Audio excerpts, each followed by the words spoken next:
Hello everyone, and welcome to the end of the Scream kill counts. And today we're looking at Scream 4, released in 2011.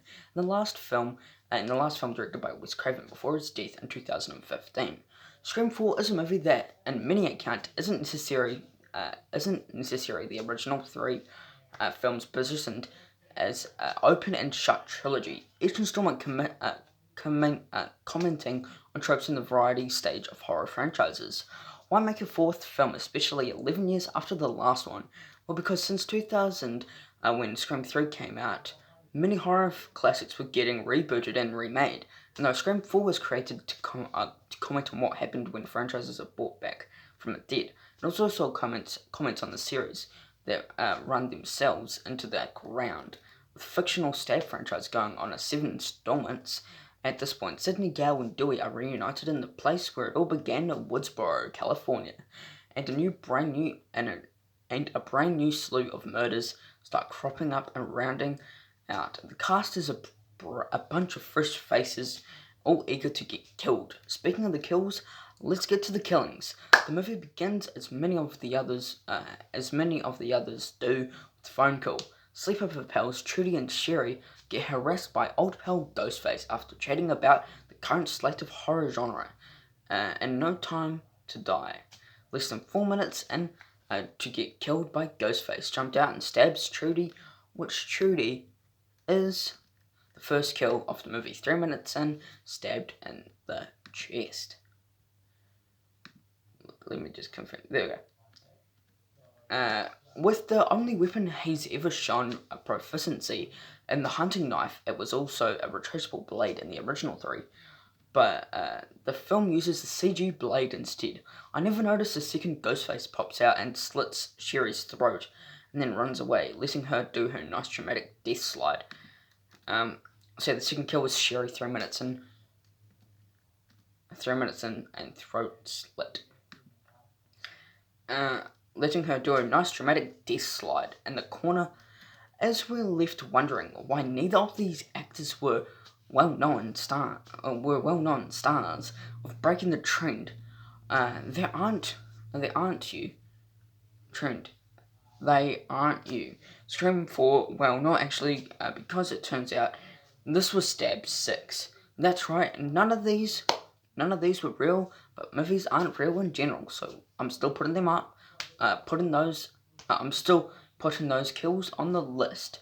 Watching Stab 6 are Rachel and Chloe, who are played by 2 actresses we do know. One is Kirsten Bell and the other is Anna Paquin.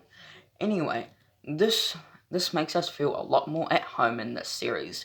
Rachel is not a big fan, though talking mad shit about Stab. In either case, Chloe doesn't agree with Rachel and proves just how much she loves the Stab films. She stabs Rachel in the gut with a knife. Oh, and she does a little twirl there too. That's brutal. Then she stabs her a second time, and then wait. So yeah, third kill was Rachel, 5 minutes in, stabbed in the gut twice. And then wait. What? Was that Stab 7?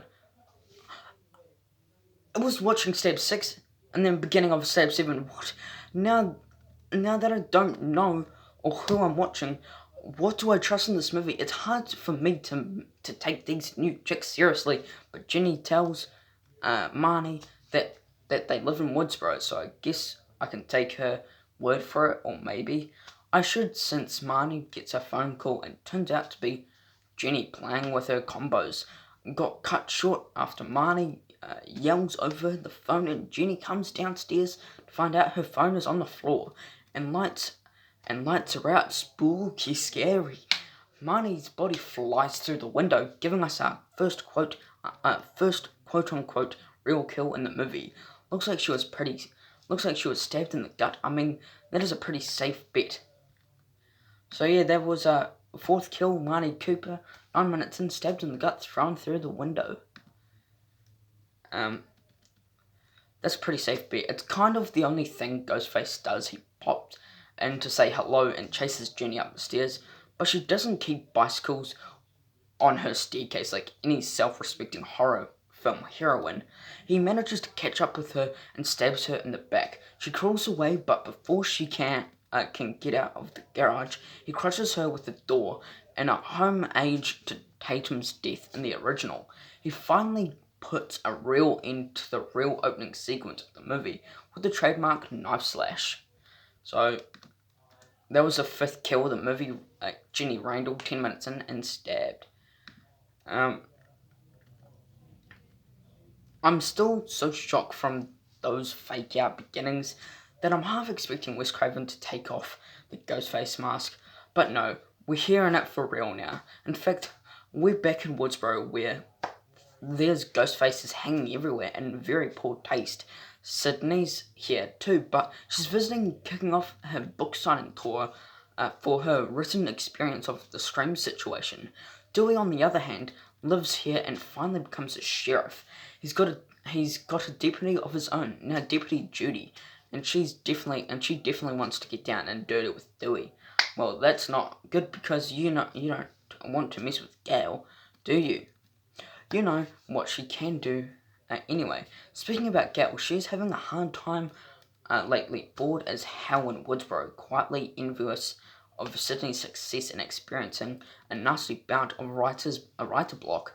But this is the old guard now.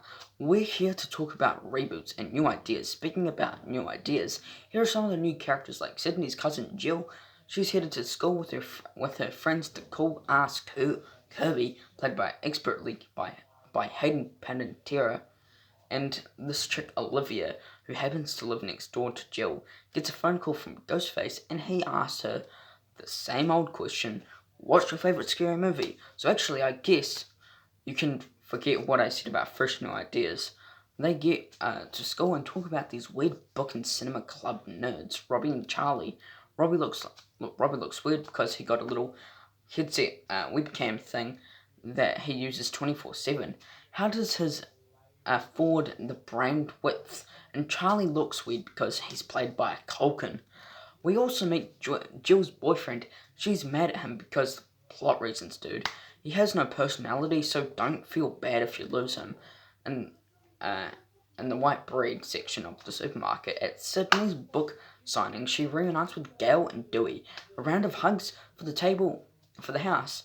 But when Dewey and Judy call the phone involved in last night's murders, it's discovered that the trunk of Sydney's rental car, along with a knife and some blood pictures, and the police get down to business doing what would surely be an in-depth investigation. And although Gail wants to help, Deputy Judy pulls a power move and doesn't let her in, caused a little material strife between Dewey. Can that be the couple name with Dewey?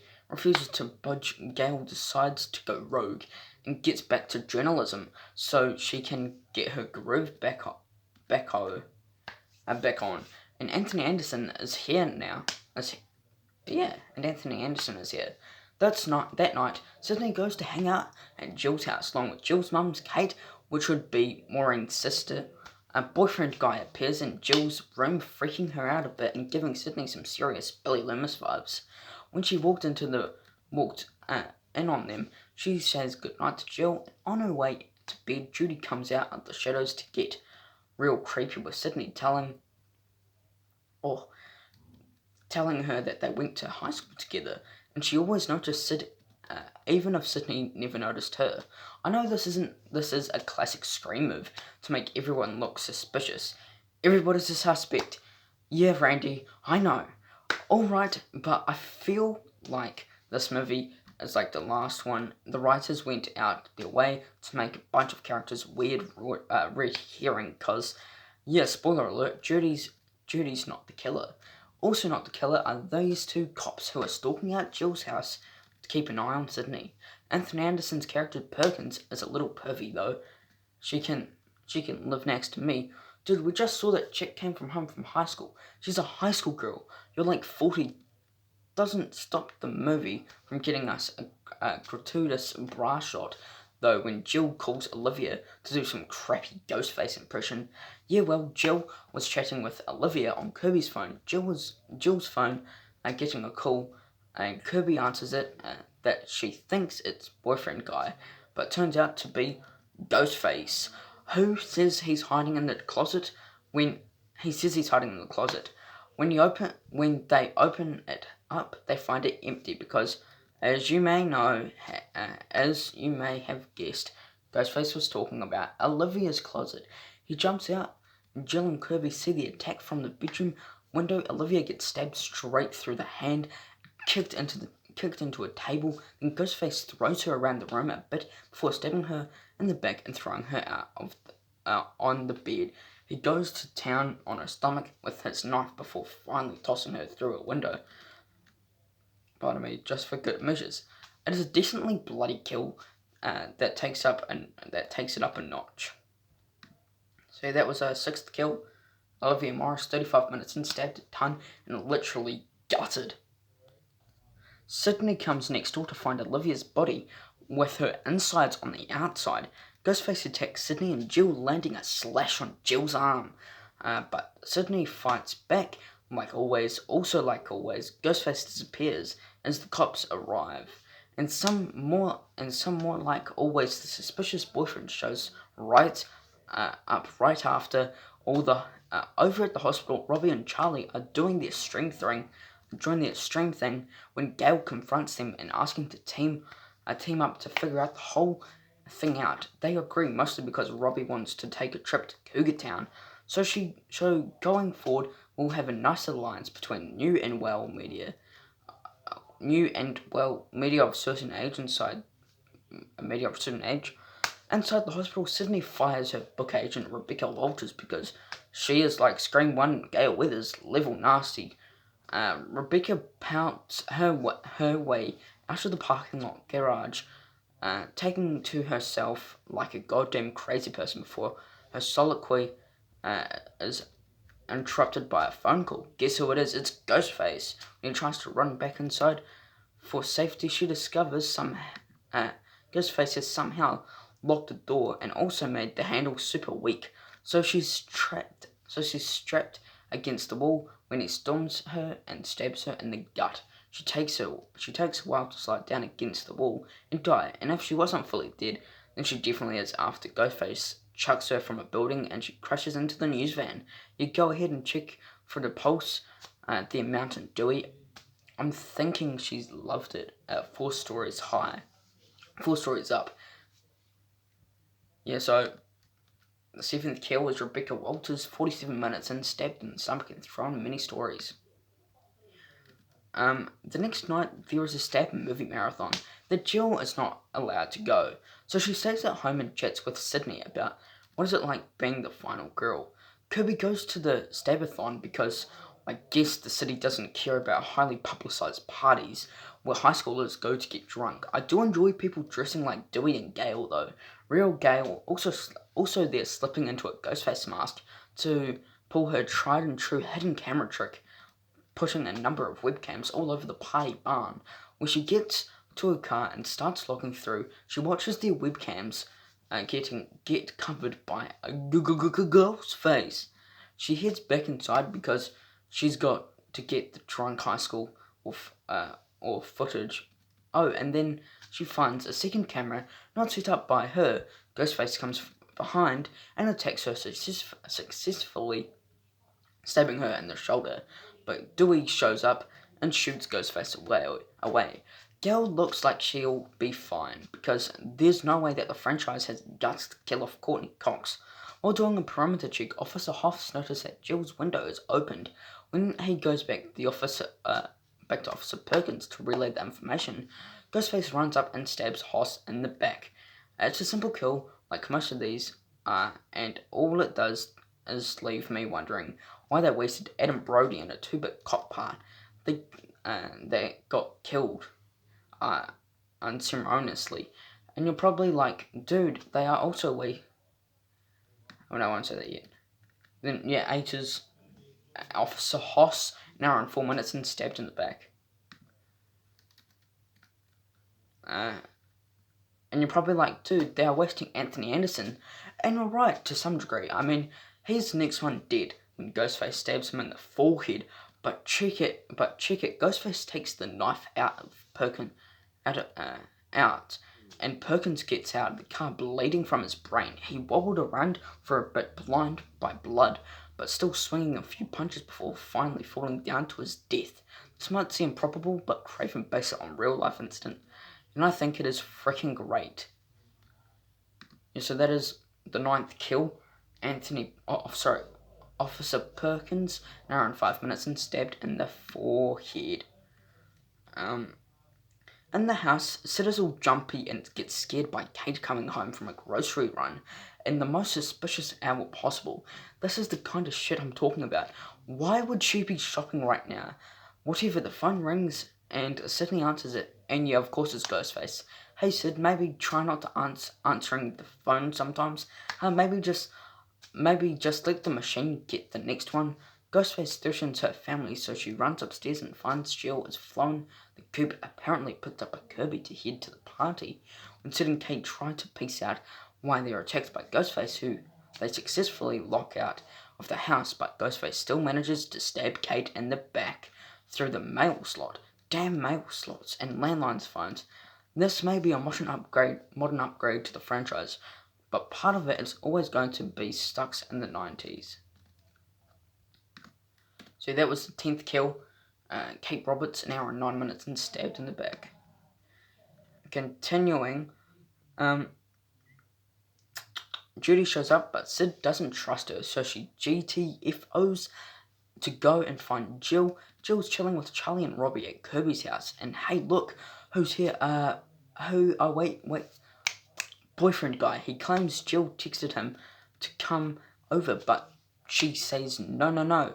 She ain't got her phone. She leaves the room to go get it with boyfriend guy, leaving shortly after because who done it's only worse when characters split up. A constant motion, Charlie and Kirby continue their movie marathon and go to make out before boyfriend guy interrupts him.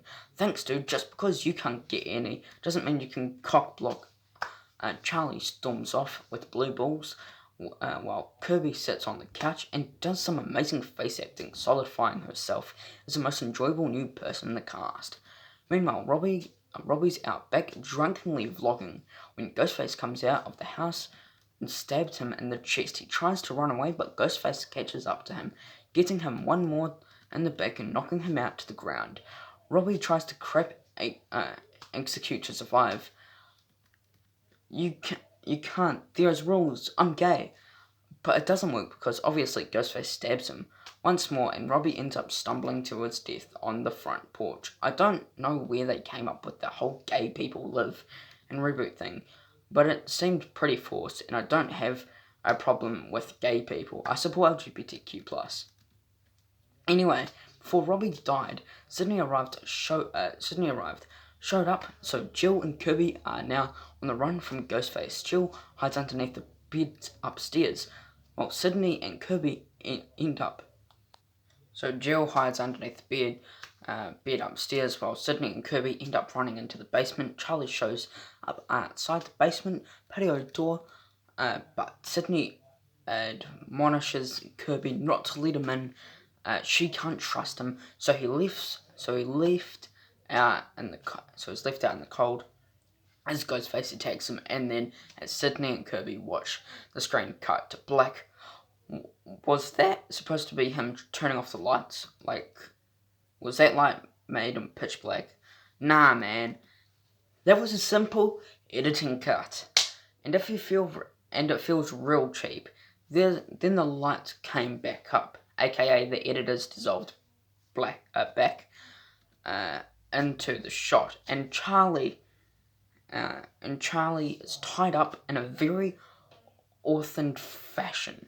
Sydney runs off to try and take care of business while Kirby plays Ghostface's trivia game. She thinks that she answered his brain bust correctly, so she goes outside and unties Charlie, so everything is great, right? Wrong. Charlie straight up stabs Kirby in the stomach because Charlie is Ghostface. Oh shit, Charlie came give her his reason. 4 years of classes together. Now you notice me now. Now showing he's one of those classic whiny nice guys, and stabs her again and tosses her body down increasingly, which is I forgot. Damn it, I thought I was gonna not do it. Well, 11 was robbing Marcia, an hour and 19 minutes, and stabbed in the chest, back, and stomach. And then 12 was Kirby Reed, an hour and 25 minutes, and stabbed twice in stomach. Sorry about that. And tosses her body down increasingly enough. Wes Craven himself said Kirby was a possible survivor. Back inside, Charlie attacks Sid and holds his knife close to her throat. She gets away, but then another Ghostface stabs her in the gut, and he guesses on who it is. Anyone? Last chance? It's Jill. I saw it coming, but maybe it was just a fun twist for you.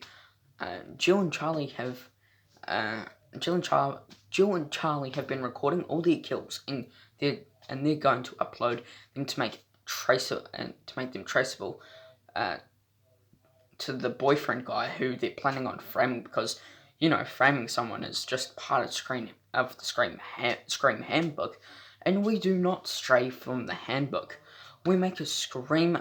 We make a scream. Jill finally ends boyfriend guy's life by shooting him in the dick.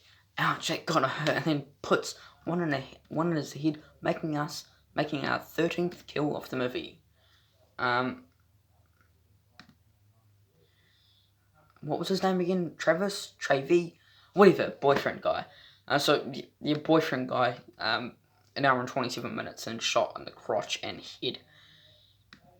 Where am I? Charlie and Jill are getting really into the whole reboot angle. The whole thing is they really. Where am I? The whole thing about reboot, into the whole reboot angle. The whole thing is that they want to be famous, and they think surviving a murder spree that people would have seen video footage of will make them American darlings or some shit. Charlie hates to break it to you.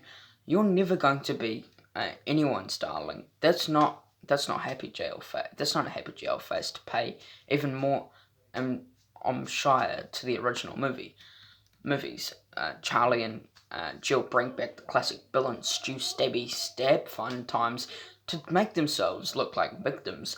Charlie strikes himself up to get stabbed in the shoulder, but Jill ain't playing around, and she stabs Charlie straight in the heart. Turns out her plan is to make Charlie seem. And so the 14th kill was Charlie Walker, an hour and 30 minutes in, stabs in the heart and gut.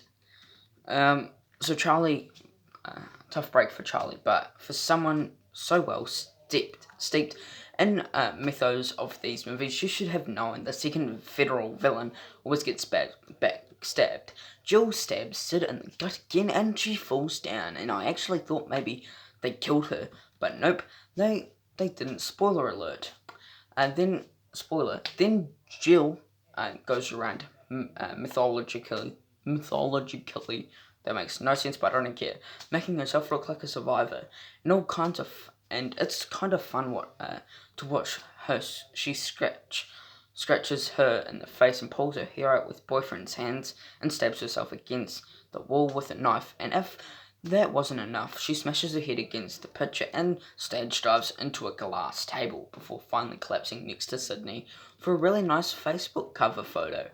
Dewey and Judy finally arrive, seeing all the carnage and getting take your hate level off sad.